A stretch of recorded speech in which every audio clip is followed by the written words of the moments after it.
If you want to hike into the Grand Canyon from the South Rim, the two trails that are maintained and patrolled by park rangers are Bright Angel and South Kaibab. I chose to hike the South Kaibab trail because it reportedly has better views and is less crowded. This trail goes all the way down to the Colorado River, which is nearly 5,000 feet. That is doable in a day, but the National Park Service recommends not going past Skeleton Point as a day hike. It's 2,000 feet to Skeleton Point, which is a nice distance for the hiker spending time studying the flora, fauna, and geology rather than achieving an endurance feat. To reach the South Kaibab trailhead from the visitor center, you can hike along the Rim Trail or take a free shuttle bus. I ended up finding a small parking area about a mile from the trailhead. This lot is located on the south side of Highway 64, just east of Yaqui Point Road. First, I'll feature some of the rim flora growing along Yaqui Point Road. Then, I'll begin my descent into the canyon. The upper section begins among the Kaibab limestone, followed by steep switchbacks that were drilled and blasted from vertical cliffs through the Toroweap Formation and Coconino Sandstone. About 1 mile down the trail, hikers reach Ooh-Ah Point, named for its spectacular views of the canyon. The trail continues through Hermit Shale another half-mile down to Cedar Ridge, where hikers gain a clear view of O'Neill Butte. From Cedar Ridge, the trail passes through the Supai Formation and skirts around the east face of O'Neill Butte before reaching Skeleton Point, which rests atop the Redwall Formation. Here's another way to visualize the hike on a stratigraphy map. Skeleton Point is located at the top of the Redwall Formation, which is about halfway down from rim to river.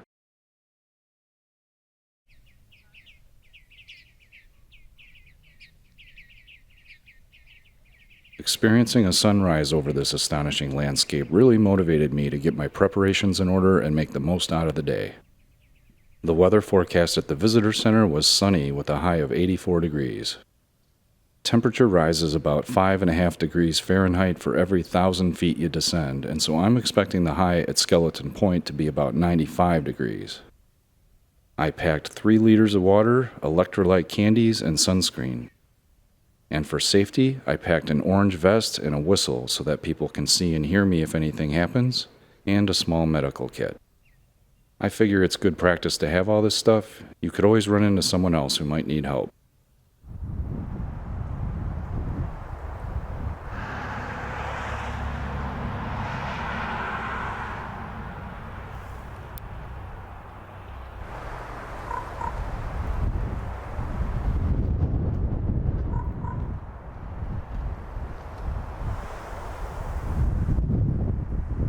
Already digging all the tree species here. This is a ponderosa pine.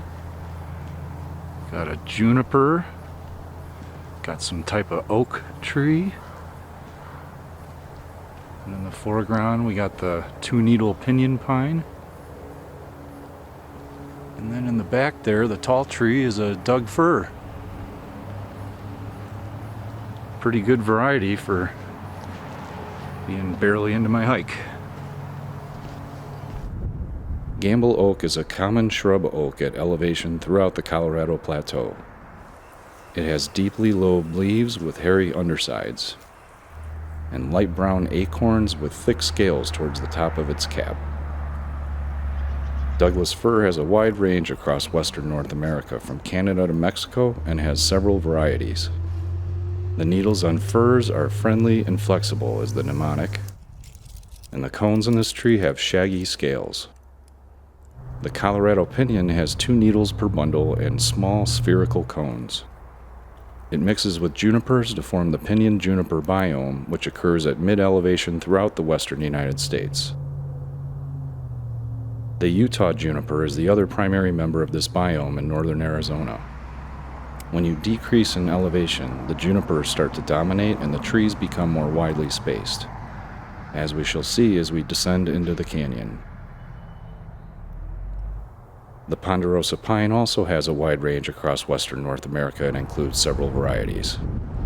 It has long needles in bundles of 3 and large cones with sharp prickles pointing outward.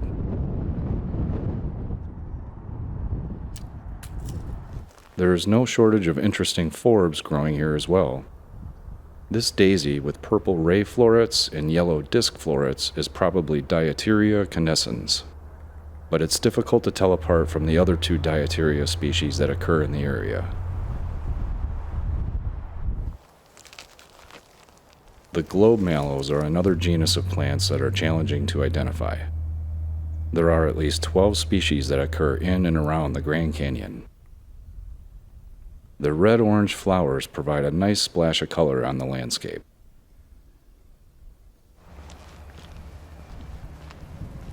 Native thistles like this Cirsium arizonicum are visited by an exceptionally large number of insects and butterflies. Unfortunately, there are 2 invasive Cirsium species introduced from Europe that are now widespread across North America. Many native thistles are now threatened, and some species are at risk of extinction.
Alright, left my sandwich in the car for lunch, and I also left my sunglasses sitting right next to my car in the parking lot. Hopefully they'll still be there when I get back.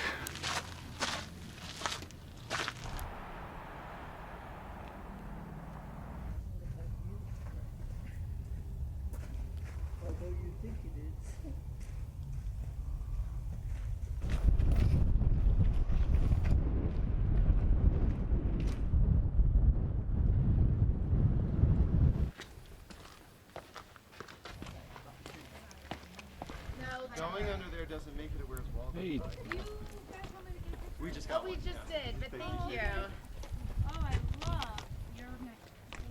Thank you. Gorgeous. Thank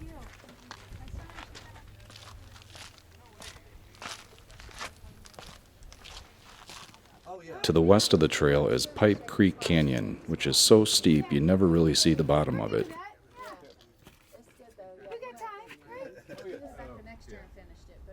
These flowers look like so many others in the rose family. This plant is an Apache plume, and it grows throughout all the deserts of the southwestern U.S. I'm disagreeing with you. Normally it flowers in the spring, but sometimes it does again in the fall like this one is.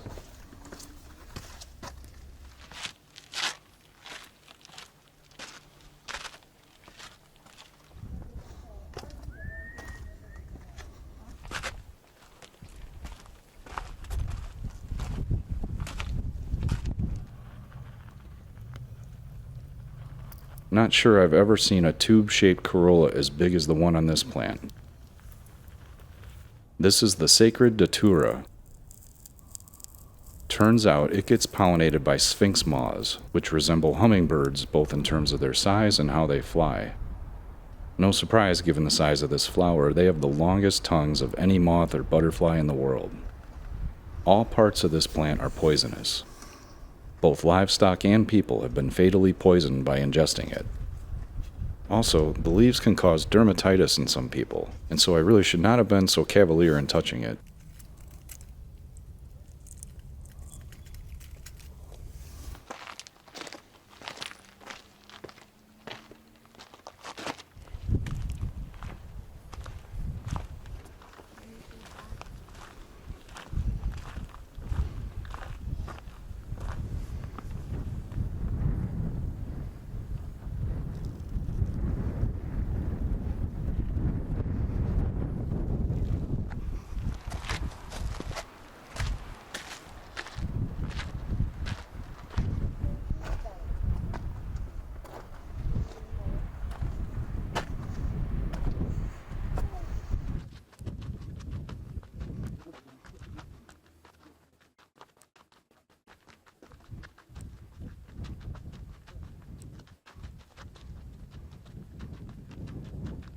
Much of the stretch between Ooh Point and Cedar Ridge follows a narrow ridge that has some of the most dramatic views I've ever seen. If you can make it to Ooh Point okay, then I highly recommend continuing on to Cedar Ridge. Really puckering up in this part. Jeez, how steep it is. Oof.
Cedar Ridge is the only place between the rim and Skeleton Point where there's a rest room.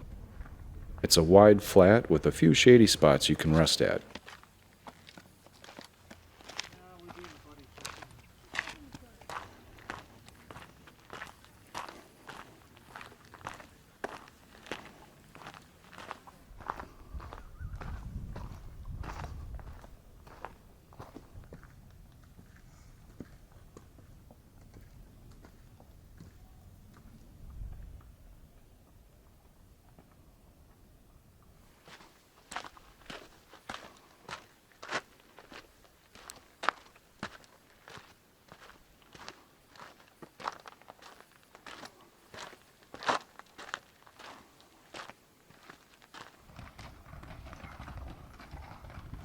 One difference between the Bright Angel and South Kaibab trails is that there are fewer mule trains along South Kaibab.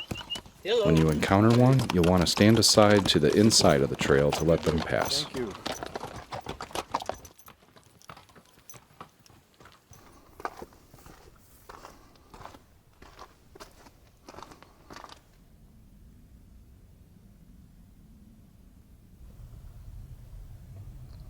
These seeds remind me of a hop tree. They kind of have that same texture. I was blown away seeing this plant growing in the Grand Canyon. I always thought of it as an eastern plant. While it's never abundant, I've seen it growing in a wide variety of habitats, including the edges of prairies, on sand dunes, and in different forest types. It's a member of the citrus family, and its leaves have a lemony kerosene smell. I love seeing this plant used in landscaping as well.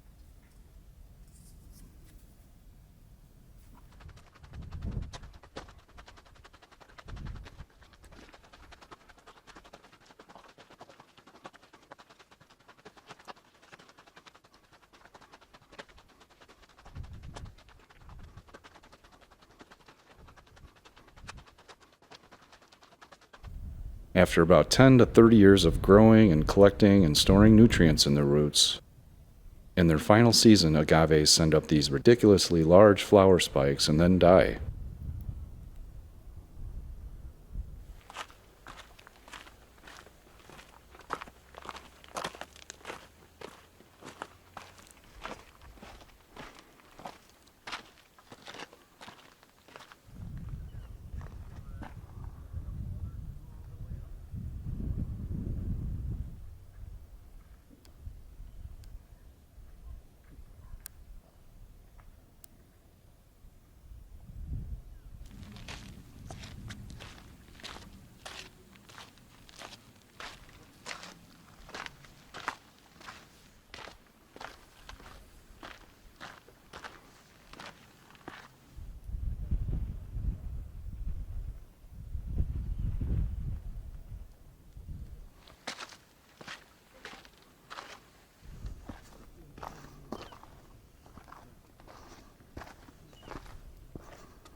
After making it around O'Neill Butte, hikers get their first glimpse of Skeleton Point, which is this flat area before the cliff of Redwall limestone. Notice the switchbacks as the South Kaibab Trail continues on past Skeleton Point. Also from this vantage point, the whitish stripe of Coconino sandstone below the rim really stands out in every direction you look.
On our final approach to Skeleton Point, let's admire the geologic history. Looking west, we see various terraces that mark the divide between the Supai Group and the cliffs of Redwall limestone. Limestone is a stronger type of rock, and so it is a cliff-forming unit. The Redwall was formed 340 million years ago when this area was covered in warm, shallow seas, and these rocks were formed from marine sediment deposited on the seafloor. This rock is normally gray-colored, but it is reddish on these cliff faces because the Supai Group and the Hermit Shale layers above it are red, and they coat the walls in red during rainstorms. Below the Redwall limestone are outcroppings of Muav limestone, slopes of Bright Angel Shale, and the next cliff-forming unit, Tapeats sandstone. These are all Cambrian-age geologic formations collectively referred to as the Tonto Group, which formed 500 million years ago. Zooming further into the distance and looking above the Redwall limestone, we can see the geologic layers that we've already hiked through. At the top is the Kaibab limestone. Below that is the Toroweap Formation. Then we have the largest cliff-forming unit at the top of the canyon, the Coconino sandstone. Below that is Hermit Shale, which is a thin sedimentary layer which is softer rock and therefore forms slopes instead of vertical cliffs. This was formed 280 million years ago when streams flowed from mountains that were nearby at the time, and the fine sediment rested here to form shale and mudstone. Then below that we have the Supai Group, which are alternating small cliffs and slopes that formed 300 million years ago. This is a collection of 4 formations, and it has mixed rock types because the depositional environment at the time fluctuated between shallow seas and coastal floodplains. This was due to glaciation episodes that were occurring, which caused sea levels to rise and fall.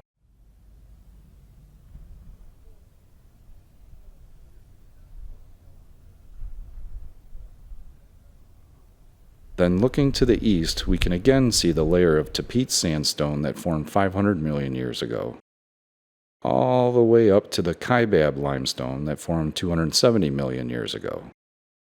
To put these incomprehensible timescales into perspective, the Colorado River began carving out the Grand Canyon just 6 million years ago. The tall buttes in the distance are named the Brahma Temple and the Zoroaster Temple. Early explorers referred to these distinctive landforms as towers and temples.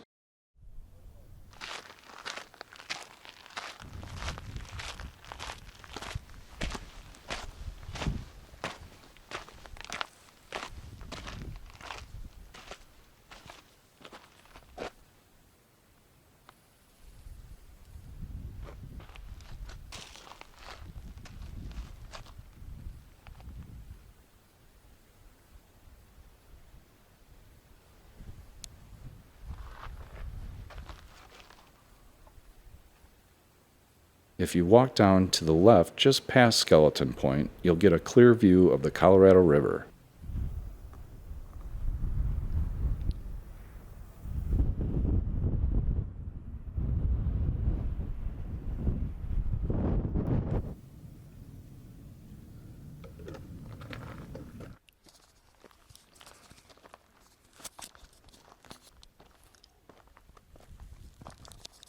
Somewhere up there is the climb I gotta do.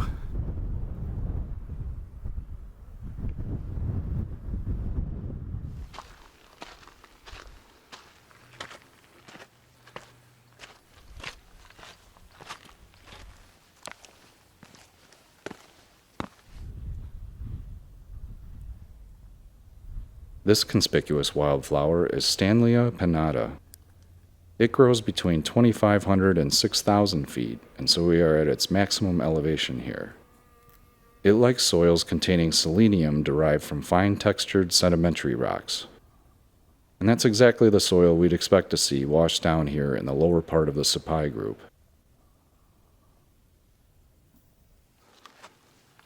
The temperatures below Cedar Point were in the lower 90s this day, and so the shady sections provided a welcome respite from the heat.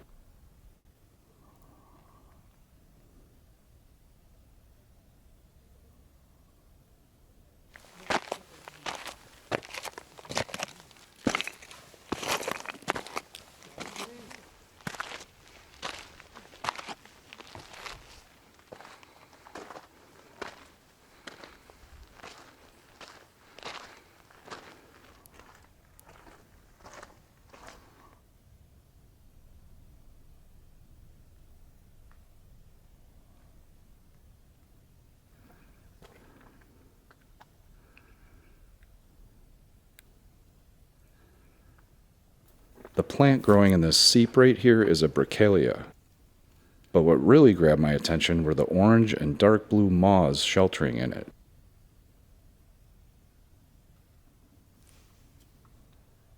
They were difficult to get on video, but here are two stills I was able to get.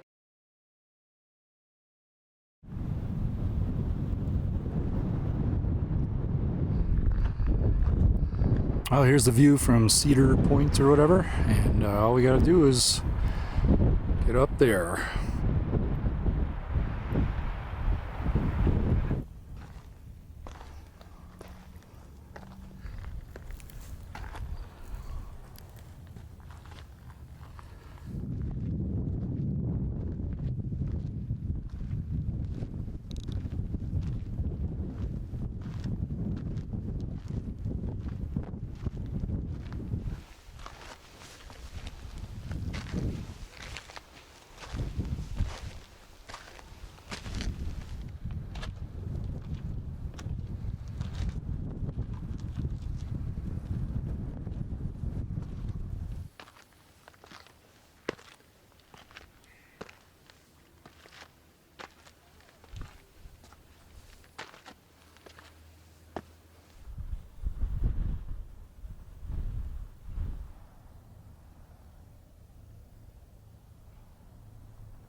You know you're getting close to the top once you hit the Coconino sandstone.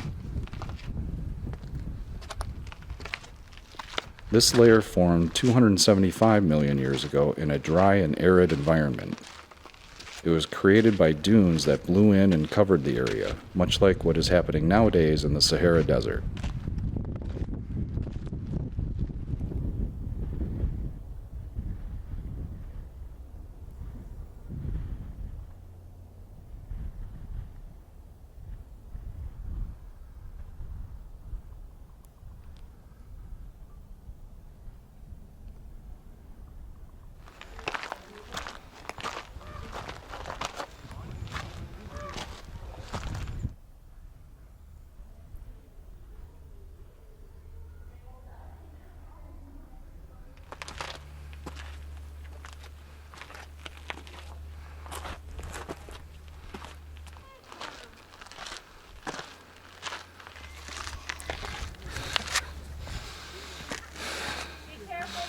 That's it.